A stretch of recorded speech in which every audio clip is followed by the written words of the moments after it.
Jason Spengler, the SanteeSwapper, back with another unboxing. This one came to me from Illinois in a pretty large box. It's 27 pounds, and it's a bit of a mystery. The lady, her name was Ashley. She said that this was all items that were sort of given to her by family members, and it was a little unclear as to like which family members. Like, was it sort of passed down through the generations, like grandpa's stuff, or was it her brother's stuff? Wasn't really sure. She did share pictures. We went back and forth on a price and settled on it.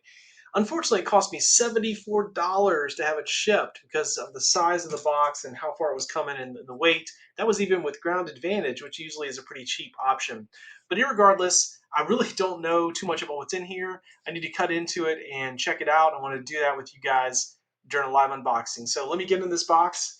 We'll see what we have and try to share some of the story with you. All right, I believe when they're talking about shipping, this is what you might call a void. Literally in this box, there's about 6 inches where there's nothing, there was no packing material here. And that's probably, unfortunately, cost me probably about $25 extra because of this oversized box to ship this. But I'm not complaining. It's all right. A lot of cool stuff in here. Let's kind of start taking some things out. This is something that was kind of someone put together. This is a very common. They made bazillions of these back in the bicentennial. But we're coming up on the 250th anniversary of the founding of our country. So this might sort of come back into play a little bit. Maybe there'll be a little nostalgia there kicking up. Grace Spirit. Again, I need to find, as we go through this, I'll find out more about where this stuff is from. Here's a framed trail dedication. This one's dusty. Looks like it's been sitting on someone's wall or somewhere else for a while. And then let's see what this is. This is interesting, like a little, I don't know what you'd call that. I mean, it's not a purse, obviously, I wouldn't think, but it's got a little zipper. Can't imagine anything's in here, but let me just, girls like, what was inside? Nope, nothing. So not Boy Scout, but definitely somebody sort of Western wear there.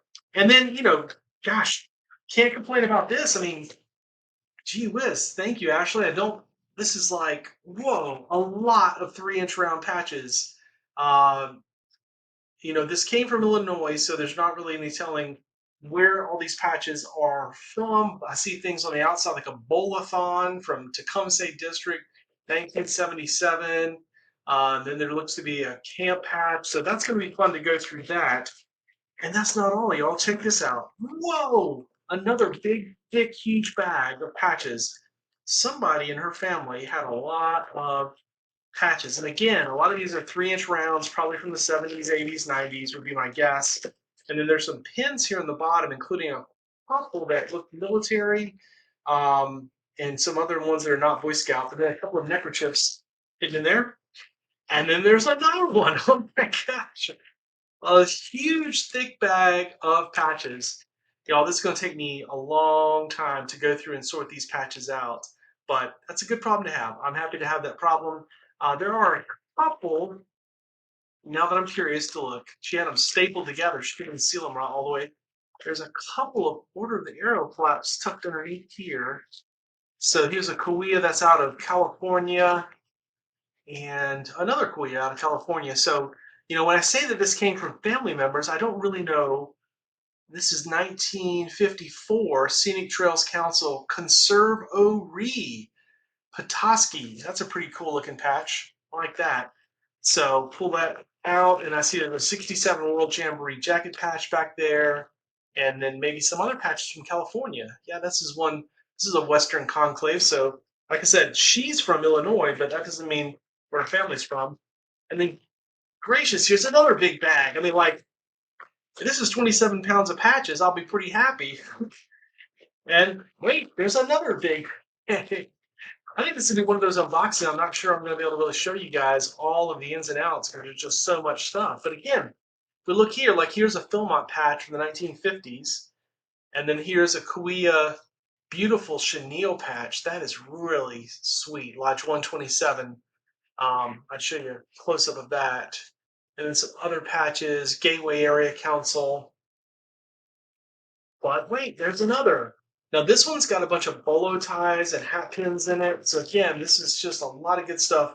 There's a bunch of Order of the Arrow sashes here, including I can see a felt ordeal sash, which is not, they're old, and if they are in good shape, that's great. Actually, this is a Brotherhood sash, so that is cool.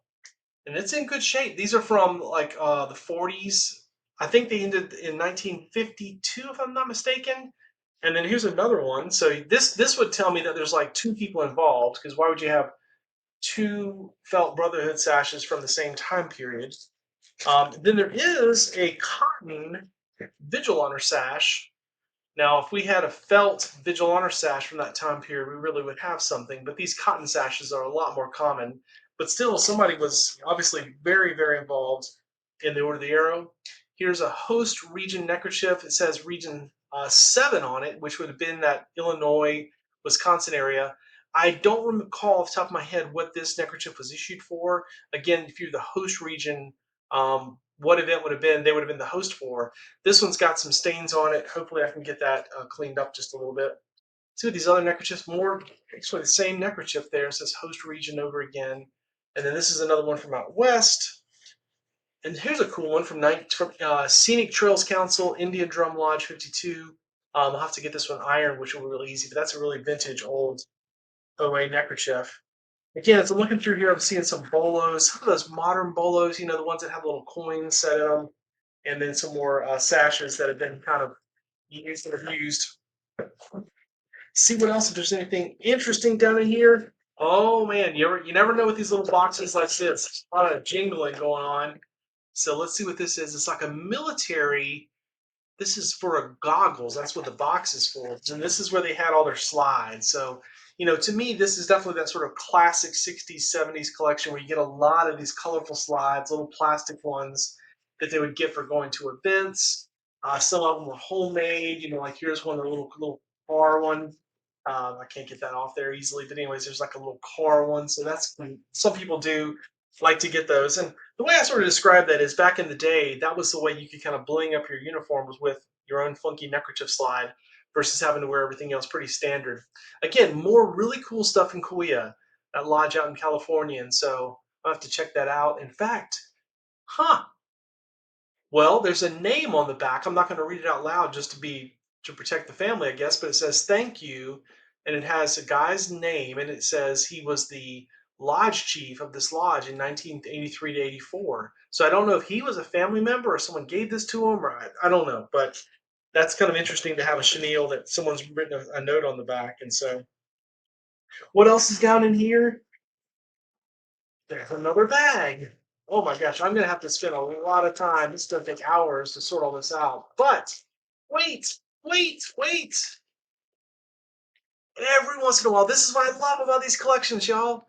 You go through and you're like, oh, there's all this stuff, there's bags, there's this, that, and the other. And for me, it's always the question of like, is there, what's the phrase? Needle in a haystack. Is there something in there that is truly special and rare that collectors would get excited about? Collectors, yeah, chenille, I spotted something just now the collectors would get very excited about. So let me pause this part. I'll come back to it. I'm going to show it to you on the close-up screen because it's a cool patch. It's the only one I have in my collection, but it is one that people really look hard for. So see if there's anything else in here. I'm trying to give you guys the full Monty. Again, just cool little neckerchiefs, more stuff from Kauai out west. Oops, and another whole box here of belt buckles. See, there's most of these are sort of half too interesting. She did have some padding in here. This was her padding with some Walmart bags, but like I said, kind of rough. All right, so let me pull up the camera now, and I'll show you that special patch, and we'll kind of wrap it up with that. Okay, so I wanted to show you that chenille that I mentioned earlier. This is the one that is signed on the back. Thank you from the Lodge Chief. And I just threw this patch up here because it's going to help explain the next thing I want to talk about. And this abbreviation CIEC is California Inland Empire Council. And you see the patch there is from 1974. So let me tell you a little bit of history here. The California Inland Empire Council was a result of a merger. And before that, you had this council was one of the councils, Riverside County Council, California. Now, this patch, those of you who are collectors will recognize this is what we classically call a red and white strip. And the Riverside County Council out in California had this shoulder patch for their people to wear just like any other camp did. But the patch that I found in the bag that I wanted to call out is this guy right here. And let me tell you why this is special to collectors. Kind of interesting story. This is the second time in the last 20 years that I have pulled one of these out of a collection. When the first time I got it, I knew it was something special, but at the time I wasn't collecting council strips and I decided to sell it and got rid of it. Then later, of course, how this goes, I decided, yeah, maybe I do want to collect council strips. So I had to buy one from another person. Boo. All right, so here's why this one's special. So council strips come out in the early 1970s. This council merges around 1972, 1973, and becomes a different council. Riverside County Council goes away. But I want to say that in 1972, the council issued this shoulder strip. Of course, Riverside County Council, California, Camp Emerson, and that's the little totem for their camp, I believe, or their OA lodge. So in collecting guides and reference books, this Riverside County Council Camp Emerson strip is considered a council shoulder patch for the Riverside County Council. And the problem is the Riverside County Council literally merges the very next year and goes out of existence. So if you are a collector of council shoulder patches and you want to get one, which is my collection, one council strip from every council that ever existed, for the last 50 years, collectors have considered this Riverside County Council Camp Emerson strip as the one and only issue from that council. And so this is just a very obscure, hard to find patch for national collectors. Now, if you were, in the right place at the right time, if you were in that area on camp staff, like some of these patches suggest, you might be able to earn that patch. And I don't know if this was something that was given to staff members or if it was just something they sold to trading posts, but it literally was right around 1972, I believe, when that one was done. So that is a truly sought after patch by patch collectors. There you have it. Sometimes you just find these patches randomly in collections, and there's no reason that I would have known it was there. It was in a bag of patches. Eventually, I would have found it, I guess, when I get to this big giant sort. But it's really cool to find one that I know that other collectors will get excited about. And that's what I talk about a lot of times in my videos is about recycling this memorabilia, making sure that people who care about this area, whether it be someone in California who needs it for their collection or someone really across the country, would get that patch and be able to cross it off the checklist. That's kind of the problem with that Camp Emerson patch is that it's on the checklist, and you know how collectors are. We have to cross them all off. So, anyways, Jason Spangler, the SanteeSwapper. Thanks for watching. If you have a collection like this sitting, whether it be in an attic or in a basement, whether it's yours or one that you found, a storage locker, picker, or whatever, I would love to hear from you. Go to my website, scoutpatchcollectors.com. There you can find my contact information. You can call me, text me, email me. I would love to talk to you about your scouting memorabilia and see if I can help you out. Thanks again.